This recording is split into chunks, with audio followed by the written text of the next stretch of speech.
2000 की बहुत अच्छी होती है, लेकिन प्रॉब्लम यह है कि ठीक है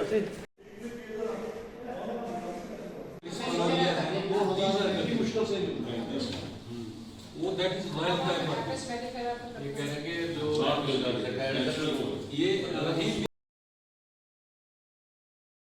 सारा वही है सर। लेकिन भाई अगर 15 कनाल से अगर 12 लोग होती है सर, लेकिन अपना क्योंकि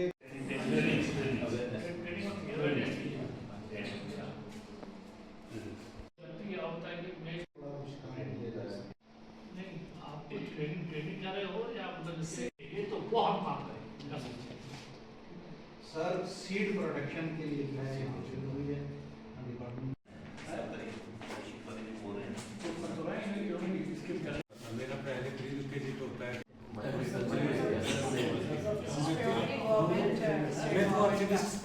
कोई तालाब बनाए जाए, कच्चे तालाब में शेड डाली जाए ताकि हमारे पास जो है पानी की किल्लत ना हो। सर एक्चुअली जो हमारा एरिया है ये है रैनपेड एरिया, तो सबसे प्रॉब्लम जो है मेन प्रॉब्लम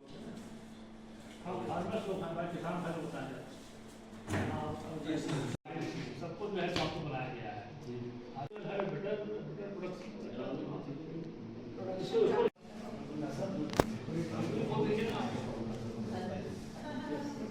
फूलों का काम करती हूँ और ये मशरूम भी लगाती हूँ और अपनी रोजी रोटी का वहीं से गुजार करते हैं। तो बाकी ये इतनी सारे डिपार्टमेंट्स मिले, इतनी सारी स्कीम आइकन से जो प्रधानमंत्री मोदी जी के पिलर्स हैं इनको हम पूरा करने में पूरी कोशिश करेंगे और कामयाब होंगे। सबका धन्यवाद, सब कुछ।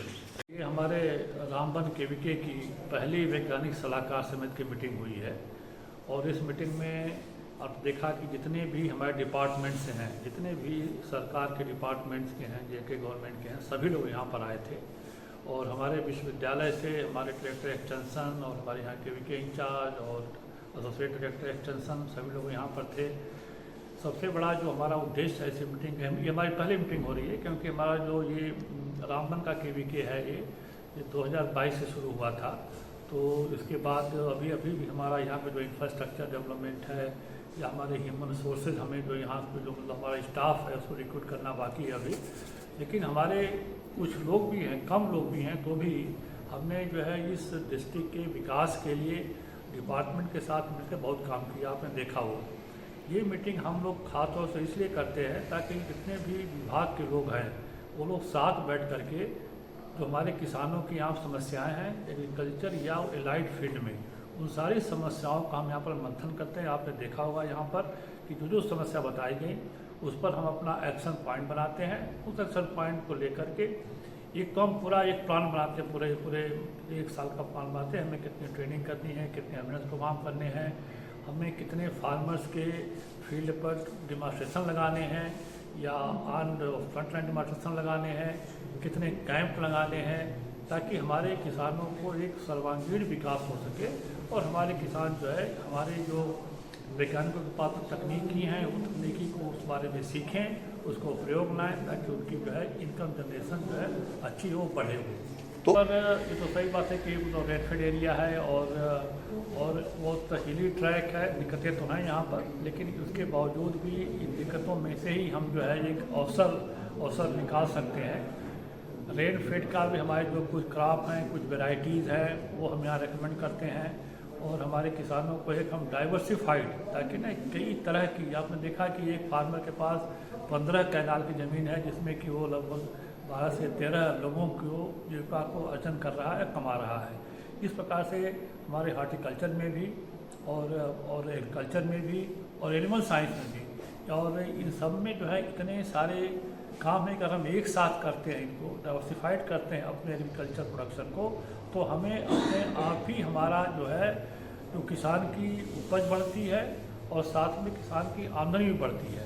हमने ये भी डिसीजन लिया है कि जो हमारे खास तौर से जो अनारदाना वगैरह है यहाँ पर हुआ, यहाँ की अच्छी क्रॉप होती है किसानों के पास, उसमें कुछ दिक्कतें आती हैं, वो ख़राब हो जाता है, उसको एक वैल्यू चेन या उसकी वैल्यू एडिशन करके किस तरह से किसान उसमें ज़्यादा कमा सकता है, उसके भी हम प्रयास कर रहे हैं। कुछ हमारे जो रिसर्चेबल इशू भी आए सामने आए हमारे, वो भी हमने निर्देश दिया कि हमारे सचिव ऋषि हमारे वैज्ञानिक लोग विश्वविद्यालय में करेंगे और उससे जो निकल के आएगा उस तकनीक को दोबारा हम गाँव तक ले जाएंगे, स्थापित कर ले जाएंगे। ये हमारा उद्देश्य है कि नेचुरल फार्मिंग का भी बड़ा स्कोप है। अभी हमारे एक फार्मर ने बताया कि नेचुरल फार्मिंग करने से उसको ज़्यादा फ़ायदा हो रहा है और केमिकल फार्मिंग करने से पता है कितना नुकसान होता है। सॉइल खराब हो जाती है, मिट्टी खराब होती है, लोगों के स्वास्थ्य भी खराब होते हैं। लेकिन नेचुरल फार्मिंग से मैंने निर्देश भी दिया अपने वैज्ञानिकों को कि एक बार एक डेटा तैयार करें कि नेचुरल फार्मिंग से हमें कितना फ़ायदा हो रहा है। हमारे प्रोडक्शन पर लोगों में एक भ्रांत भी है, हर जगह है, कई जगह है ये कि नेचुरल फार्मिंग से प्रोडक्शन कम हो जाता है। लेकिन यहाँ पर जो हमें रिजल्ट मिला है उसमें ये मिला है कि प्रोडक्शन कम नहीं हो रहा है, साथ में इसमें खेती में लागत कम लग रही है और क्योंकि ये रेनफेड एरिया है इसलिए हमारा फ़ायदा और बढ़ जा रहा है। सॉइल की कंडीशन अच्छी हो रही है और फार्मर से इस पर और काम करने जा रहे हैं और हम कोशिश कर रहे हैं कि अपने मतलब ट्रेनिंग करा करके, प्रशिक्षण करा करके ज़्यादा से ज़्यादा फार्मर्स को इस नेचुरल फार्मिंग के अंदर लेके आए। मतलब अच्छा है कि अगर हमें तो हमारे पास कई तरह के मॉडल है नेचुरल फार्मिंग का। अगर आपके पास 1 एकड़ ज़मीन है या 0.5 एकड़ ज़मीन है, उसमें भी हम जो है कितनी कमाई कर सकते हैं। हमने 3 लाख रुपए तक की कमाई की है 1 एकड़ फार्म से फार्मर को। तो हमारे पास सारा सिस्टम है, सारा मॉडल है कि कौन सी क्रॉप कब लगाई जाए। क्रॉप की इंटेंसिफिकेशन में हमने लगभग जो है 500% तक क्रॉप को इंटेंसिफाई किया है, जबकि नॉर्मली लोग 100-150 होती है। कोई एक क्रॉप लेते हैं, 2 क्रॉप लेते हैं, छोड़ देते हैं, बाकी ज़मीन इतने से पड़ी रहती है। हमारे पास ऐसा मॉडल है कि इसमें फार्मर साल भर एक काम हमने कोई काम ले सकता है और अपनी इनकम बढ़ा सकता है। Thank you.